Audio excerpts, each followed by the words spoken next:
So you left Facebook? I just sacked off completely because it just kept on telling me when everyone's birthday is, and I don't care.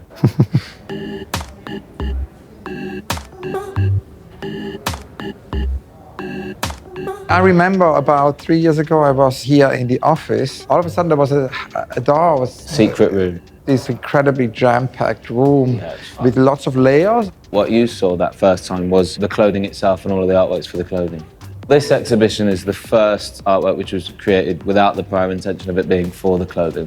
We should talk about your own beginnings, so because it all started in fashion. But before fashion, that was skateboarding. I am YouTube generation, and I was just watching everything going on in Los Angeles.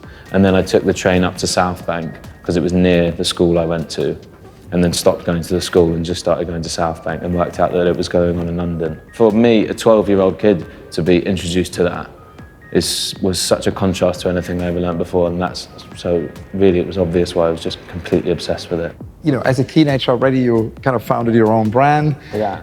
And I was curious how that happened. There are certain skateboarders which were just really creative and doing things outside of skateboarding. And It seems to be a DIY culture. yeah, because it's something that you don't need to have a lot of money to do. I really like taking small objects and blowing them up massive, everyday objects that you would look at 20 times a day but never really properly observe. And then to see like even just the tears in the things, which you could only get that effect manually. That's what I love. It's been much more than ever a compulsion to make this artwork. And of course, the title, in terms of the chemical imbalance, also leads us to the title of the exhibition. Can you tell us about the... I've been sober for 7 months now, and it changes the way you feel in yourself, and obviously that inspired the name of the show. Us, because it's self-reflective, and Chem, because the impetus of the show is about chemical imbalance. The whole ethos of the show is life worth getting out of bed, and what makes it worth getting out of bed?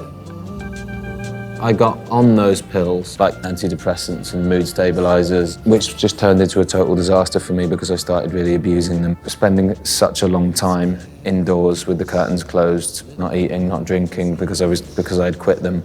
I thought, yeah, okay, we need to incorporate the objects which I became more familiar with than I already was because they are in my bedroom and have some element of domesticity in it.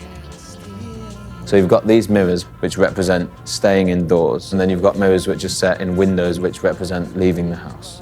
My generation, when they look at artwork, it is self-discovery. So to make that really literal, not just see elements of yourself, but you actually really do see yourself in it. I love working with mirrors. This is one of my favorites. My grandma came to see the show. This is her husband, my granddad. She went, "Oh, you used to be so beautiful when you were a baby, what happened?"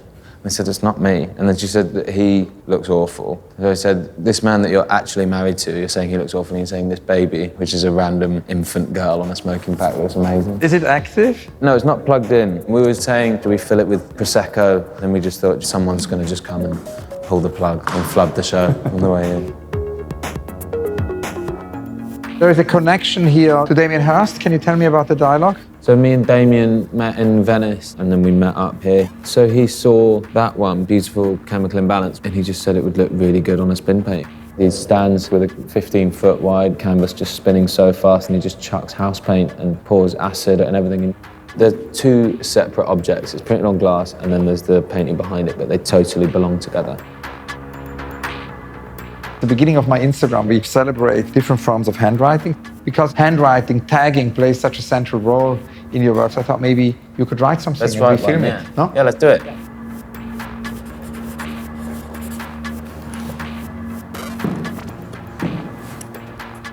Can I see?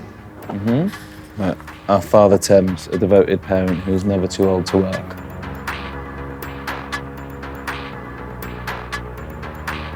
Us and Chem, Blondey McCoy. Yeah, love it. People have a chemical balance or an imbalance, and you have to either deal with that or tamper with it. If you can be that dedicated to something that's detrimental to your health, who's to say you can't transfer that skill to something creative? I've had kids come and they leave messages and they tell me, "I was looking at your work and it really resonated with me and I feel the same way." For me to receive that feedback and have interaction with the people that are interacting themselves with the work really cements my epiphany that art is a really never been more necessary form of therapy to prove to people that they're okay.